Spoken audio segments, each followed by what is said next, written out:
শুভ সকাল বন্ধুরা, কেমন আছো সবাই? আশা করছি সকলে অনেক বেশি ভালো আছো। আমরাও না বেশ ভালো আছি। তো শুধুমাত্র গলাটাই বসে গেছে আর মোটামুটি শরীরটা সুস্থ আছে এখন। তো যাই হোক, সকাল সকাল আগে রান্নাটা বসিয়ে দিচ্ছি। তো রান্নাটা আমি অফ ক্যামেরায় সকল কিছু গুছিয়ে নিয়েছিলাম।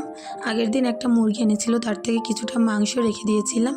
তো শাল মাংস একসঙ্গেই আছে, সেটা আমি লাউ দিয়ে রান্না করে নেব।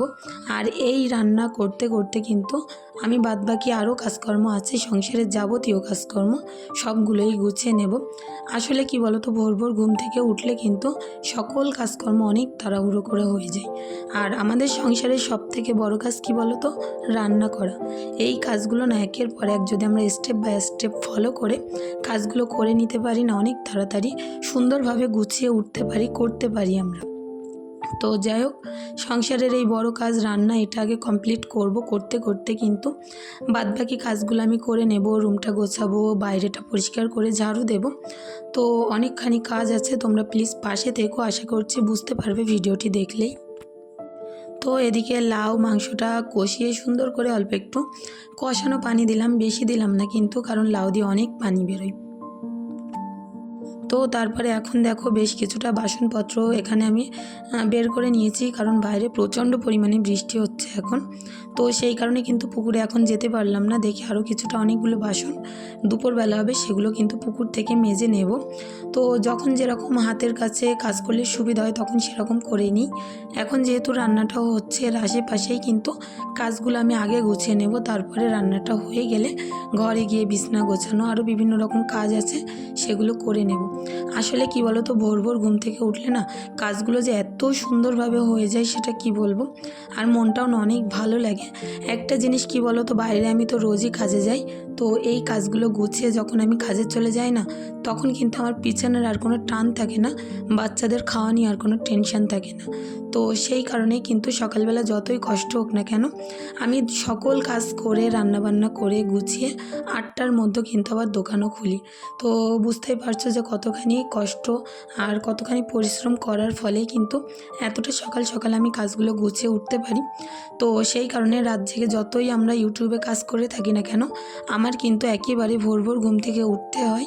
তা নয় আমার এই কাজগুলো আমি সম্পূর্ণ করে উঠতে পারি না টাইমের মধ্যে। তো তোমাদের সঙ্গে গল্প করতে করতে দেখো অনেকখানি বাসন আমি মেজে নিয়েছি। রান্নাটা তো ওদিকে হচ্ছে, ভাতটা কিন্তু উতলে গেছে, আমি ওদিকে হাঁড়িটা নামিয়ে রেখেছি। তো ভাতটা আরেকটুখানি ফুটিয়ে নিয়ে উপর দিয়ে নিলে হয়ে যাবে।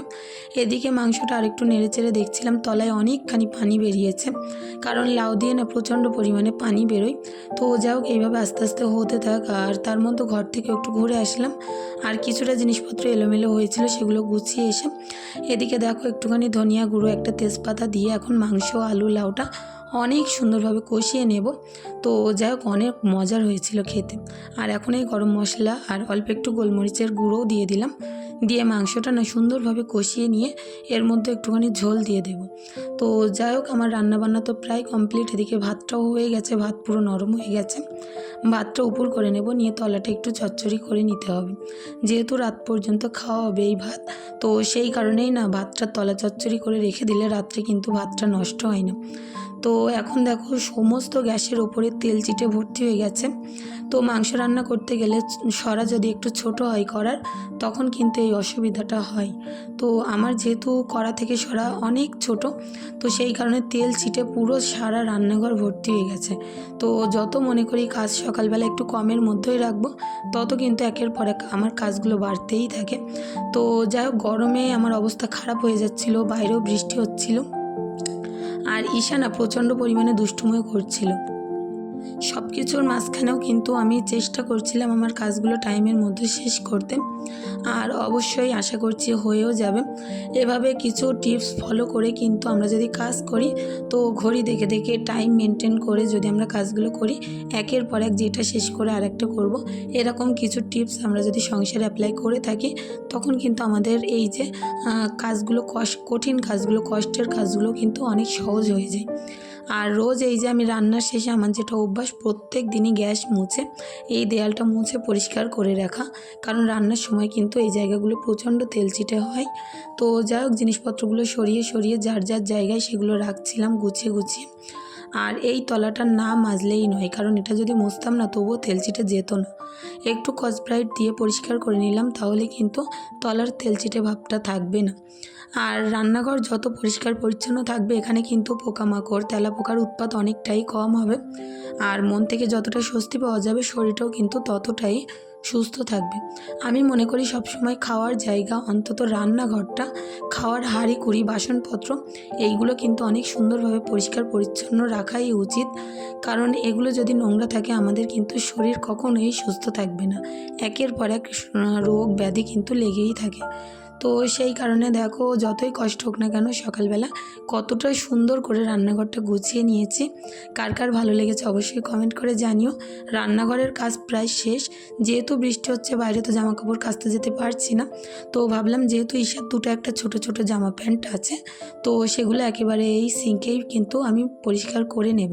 কারণ এগুলো খুব বেশি নোংরা হয়নি, শুধু দুই একবার গায়ে দিয়ে খুলে রেখেছে। তো বাচ্চা কাচ্চার খোলা জিনিসপত্র আমি মনে করি কখনোই না কেচে রাখাই ভালো। তো সবসময় কেচে রাখাই ভালো। তো যখনই ঈশার জামা কাপড় একবার পরে খুলে রেখে দেয়, সেটাই যদি হিসু নাও করে কি নোংরা নাও করে তবুও আমি ধুয়ে রেখে দিই। এতে করে আমি তোমাদের সঙ্গে গল্প করতে করতে এদিকে এখন ঘরে চলে আসলাম। ঘরে এসে দেখো বেশ খানিকটা এই যে কাঁথা কম্বল বালিশ যা যেখানে আছে গুছিয়ে নেব।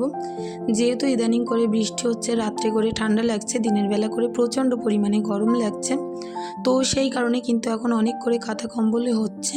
তো সেগুলো ভাঁজ করে আমার এই ঘরের একপাশে একটা এক কোনায় একটা আমি চেয়ার রেখে দিয়েছি, সেখানেই কিন্তু সবগুলো রেখে দিই। আর যে কটা মোটামুটি ওই খাটে দেখতে ভালো লাগে অল্প কটা বালিশই আমি রেখে দিই। আদার্স কাঁথা কম্বল আমি কিছুই খাটের ওপরে রাখি না, এতে করে কিন্তু খাটটা গোছানোর পরে দেখতে ভালো লাগে না। তো সব সময় আগে চাই রূপ বিচারি তারপর গুণ বিচারি। সব সময় আমার চোখে আগে যেটা ভালো লাগে সেটাই করি। হয়তো একটু পরিশ্রম হয়, একটু কষ্ট হয়, তবুও দেখতে তো ভালো লাগে। যে কেউ আমার ঘর বাড়িতে এসে কিন্তু আগে বলবে বেশ ভালো গোছানো আছে তো, পরিপাটি আছে তো। এটা শুনলে যে কতটা বেশি ভালো লাগে আমাদের হাউস ওয়াইফদের সেটা কি বলবো। আর কেউ যদি ঘর বাড়ি নোংরা অবস্থায় হঠাৎ ঢুকে পড়ে তখন যে এত খারাপ লাগে সেটা কি বলবো।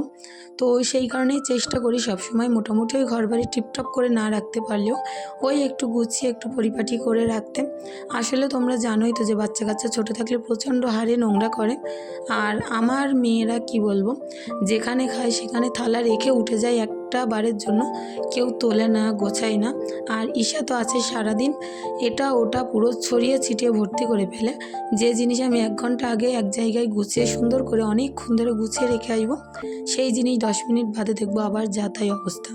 তো কোনো কিছুর ওপরে উঠতেও বাদ রাখে না, কি টেবিল কি বাক্স কি ড্রেসিং টেবিল সব একেবারে তছনছ করে দেয়।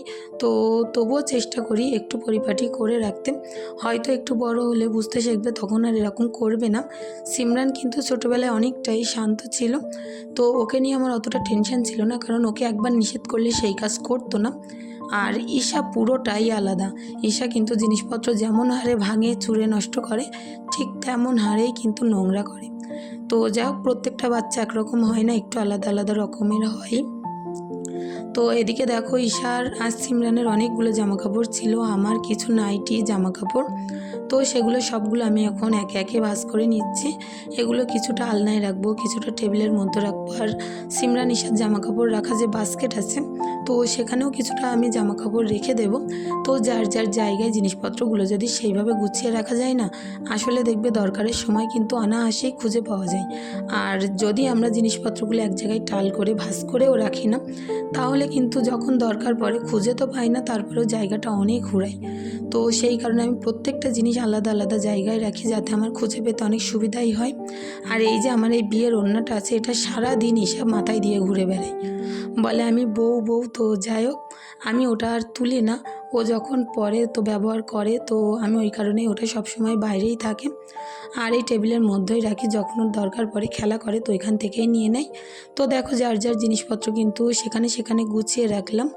তো আলনায় একেবারে ফাঁকা বলতে পারো, কারণ অনেকগুলো জামা কাপড় ভিজে আছে, সেগুলো শুকিয়ে গেলে আলনায় আবার ভাঁজ করে রাখবো। আলনায় বলতে পারো একমাত্র আমার জামা কাপড়ই বেশি থাকে। সিমরান ঈশারগুলো ওই ঝুড়িতে থাকে, বাস্কেটে থাকে, তারপরে এই টেবিলের মধ্যে থাকে। তো সেই কারণে আলনাটাই বলতে পারো একেবারে আমারগুলোই থাকে। আর হাজব্যান্ডেরগুলো তো থাকে হ্যাঙ্গারে। তো সেই কারণে আমার জিনিসপত্রগুলো আমি টাইমে কিন্তু অনায়াসেই খুঁজে পাই। তো দেখতেই পাচ্ছিলে ঈশা কিন্তু এদিকে বসে বসে ড্রেসিং টেবিলের ভিতর থেকে জিনিসপত্র বের করছিল, আর অনেকখানি কাগজ এখানে বসে বসে কুটি করেছে। তো সেগুলো ঝাড়ু দিয়ে পরিষ্কার করে নিয়ে এখন বারান্দায় চলে আসলাম। এখন এই এত বড় বারান্দা সুন্দর করে আস্তে আস্তে ঝাড়ু দিয়ে পরিষ্কার করে নেব। তো এই কাজগুলো যে করি কতটা কষ্টের মধ্যে সকালবেলা সেটা একমাত্র আমি জানি। আসলে দেখবে যদি আমাদের কোনো তাড়াহুড়ো না করা থাকে, যদি মাথায় কোনো টেনশন না থাকে যে আলাদা একটা কাজে আমার আবার বেরোতে হবে, এরকম টেনশন যদি আমার হাতে না থাকতো, মাথায় না থাকতো, তো তখন বলো কাজগুলো আমি একটু ধীরে সুস্থে করতে পারতাম। কিন্তু আমার তো সেটা হয় না। আমার সংসারের কাজ করতে না করতে আবার দোকানে ছুটতে হয়, দোকান থেকে বাড়িতে এসে কোনো রকম নাকে মুখে খেয়ে আমি শোয়ারও টাইম পাই না। দুপুরবেলা চেষ্টা করি যতটা পারি সম্ভব ভিডিওটা এডিটিং করে রাখতে, আর বাদবাকি যতটুকুখানি বাকি থাকে সন্ধেবেলা দোকান থেকে আসার পরে বাদবাকি কমপ্লিট করি। তার মাঝে আবার সিমরান ঈশার কিন্তু সন্ধেবেলা পড়তে বসাই, এদিকে ভিডিও এডিটিং করি, ওদিকে ওদের দুজনকে নিয়ে পড়তে বসাই। তো একা মানুষ হলে না সংসারে অনেকগুলো জ্বালাতন যন্ত্রণা সহ্য করতে হয়।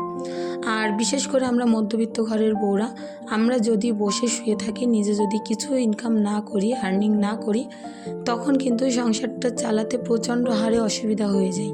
তো এই পরিস্থিতির মধ্য দিয়ে আমি গেছি বলে আমি নিশ্চয়ই জানি।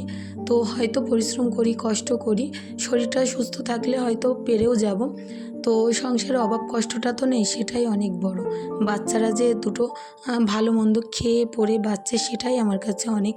নিজের পরিশ্রমটা তখন আর পরিশ্রম বলে মনে হয় না। এখন কিন্তু দোকানে সেই 12টার দিকে আমি এখন দুটো খেতে বসেছি, কারণ 8টার দিকে আমি দোকানে চলে এসেছিলাম। এসে অনেকক্ষণ দোকানদারি করে বেচাকেনা করতে করতে পুরো ভাঙা পাটা যন্ত্রণায় ফেটে যাচ্ছে এখন, কারণ বেশি দিন তো হয়নি যে পাটা একটু সুস্থ হয়েছে। এর উপরে যে এতটাই প্রেশার দিচ্ছি, তো কি বলবো, নিজের প্রতি যে আমি এতটাই বেখেয়াল সেটা কি বলবো। বাচ্চার প্রতি, হাজব্যান্ডের প্রতি, সংসারের প্রতি, এই দিকে না মেয়েদের লক্ষ্য রাখতে রাখতে নিজের প্রতিই কিন্তু আমরা লক্ষ্য রাখতে ভুলে যাই। আমার যদি বলো চারিদিক সামলাতে সামলাতে পারি, কিন্তু নিজেই আমি টাইম মতন খাওয়া দাওয়া করি না, টাইম মতন কোনো কিছুই আমার হয় না। তো এটা বলতে পারো একটা অভ্যাসে আমার পরিণত হয়ে গেছে। তো 12টার দিকে ওদিকে দুপুরে খাওয়া দাওয়া কমপ্লিট করে তারপরে কিন্তু এখন দোকান বন্ধ করে 2টোর দিকে বাড়িতে এসে আগে ভাবলাম স্নানটা করব। তো স্নান করে জামা কাপড়গুলো কেচে ধুয়ে মেলে দিলাম।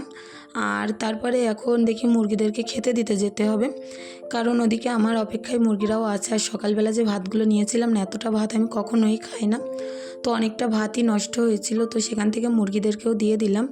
কারণ সকালে এমনিতেও আমি ভাত খাই না, তারপরেও দোকানে এখন যেহেতু ভাত নিয়ে যাই আমি, কারণ ডাক্তার ইদানিং করে বলেছে আমার যেহেতু প্রেশারটা প্রচণ্ড লো আছে, ভাত টাতগুলো বেশি করে একটু খেতে বলেছে। কিন্তু সেই আমি খেতে পারি না। সকালবেলা যে ওই ভাত নিয়ে বসলাম না, কগাল মোটে খেয়েছি, ঈশাকে খাওয়িয়েছি, সিমরানকে 2-1 গাল খাইয়ে দিয়েছি, আর তারপরে ওই ভাতগুলো নষ্ট হয়েছে। তার মানে বোঝো কতটা করে খাই। তারপরেও না এই যে শরীরটা মোটেই কমে না, এত যে দিন দিন ওয়েটটা বেশি হয়ে যাচ্ছে সেটা কি বলবো, প্রচণ্ড অসুবিধার মধ্যে আছি। তোমাদের কাছে যদি কোনো উপায় থাকে বলতে পারো আমার, যে নিজের এই শরীরটা কি করে কমাতে পারি।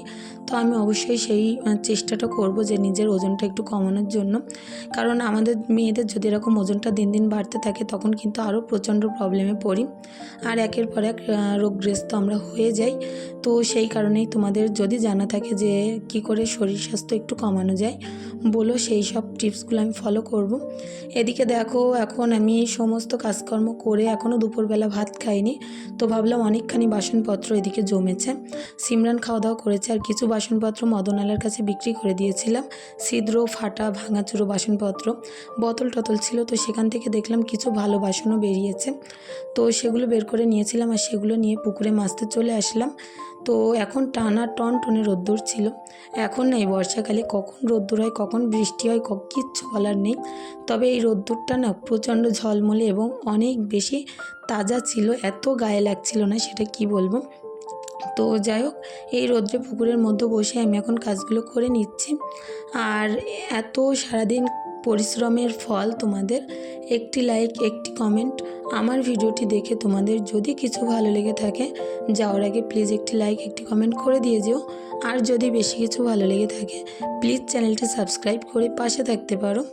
আমার পুকুর ধারটা না এতটা বেশি সুন্দর, এখানে আসলে আমার এই পুকুরের প্রেমে যে না কেউ পড়ে যেতে পারে। আমার তো অনেক বেশি ভালো লাগে বলে তোমাদের আমি বারবার এই কথাগুলো বলি। প্রচণ্ড ভালো লাগে আমার এখানে কাজকর্ম করতে। আমরা একটু বেশি প্রকৃতি প্রেমী। তো এখন দেখো ওয়েদারটা বিকেলের টাইম, এখন কতটা সুন্দর, আর লোকে ছাগল ছেড়ে দিয়েছে। তো আমাদের এই বিলের ধারে পাড়ে এসে খাচ্ছিল। তো যাই হোক, আজকের ভিডিওটি হয়তো আর বেশি দূর বাড়াতে পারবো না। আর এই বিকালের টাইমটা কাটতে না কাটতে কি বলবো, এক্ষুনি আমাকে আবার গুছিয়ে দোকানে চলে যেতে হবে। তো অনেক ভালো লাগছিল, এরকম ওয়েদারে কার না ভালো লাগে বলো। এদিকে দেখো পদ্মর পাতাগুলো কত বড় বড় হয়ে গেছে।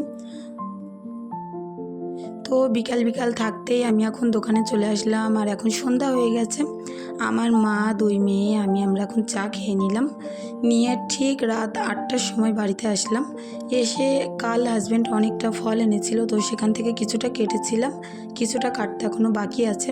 তো সেগুলো আমি একটুখানি ঝুড়ির মধ্যে সুন্দর করে গুছিয়ে নিলাম।